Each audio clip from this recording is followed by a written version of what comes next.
প্রথম ওডিআইতে কিউইদেরকে পাত্তাই দিল না লঙ্কানরা। ৪৯ ওভার ২ বলে শ্রীলঙ্কা সংগ্রহ করে ৫ উইকেটে ৩২৪ রান। ১২৮ বলে ১৪৩ রান করেন লঙ্কান ব্যাটার কোসাল ম্যান্ডিস। মেন্ডিসের সাথে আরও একটা সেঞ্চুরি দেখাবেন অভিষেক ফার্নান্দো। এছাড়া ২৮ বলে ৪০ রান করে দারুণ এক ইনিংস খেলেন আসালাঙ্কা।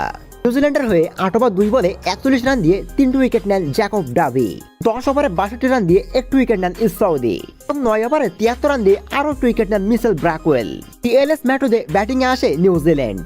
মাত্র ২৭ ওভারে ১৭৫ রানে ৯ উইকেট হারায় কিউইরা। কিউইদের হয়ে উইলিয়াম করেন ৪৬ বলে ৪৮ রান। টিম রবিনসন তার ব্যাট থেকে আসে ৩৬ বলে ৩৫ রান। সর্বশেষে ৩২ বলে ৩৪ রান করে সক্ষম হন মিচেল ব্র্যাকওয়েল। লঙ্কানদের হয়ে ৪ ওভারে ৩৯ রান দিয়ে ৩টি উইকেট নেন মধুশঙ্কর। ৩ ওভারে ১৫ রান দিয়ে ২টি উইকেট লাভ করেন আসালাঙ্কা এবং ৬ ওভারে ৩২ রান দিয়ে ২টি উইকেট নেন থিকসানা। শেষ পর্যন্ত নিউজিল্যান্ডকে ডিএলএস মেথডে ৪৫ রান হারাতে সক্ষম হয় লঙ্কানরা। লঙ্কানদের হয়ে প্লেয়ার অব দ্য ম্যাচ পান কোসাল ম্যান্ডিস।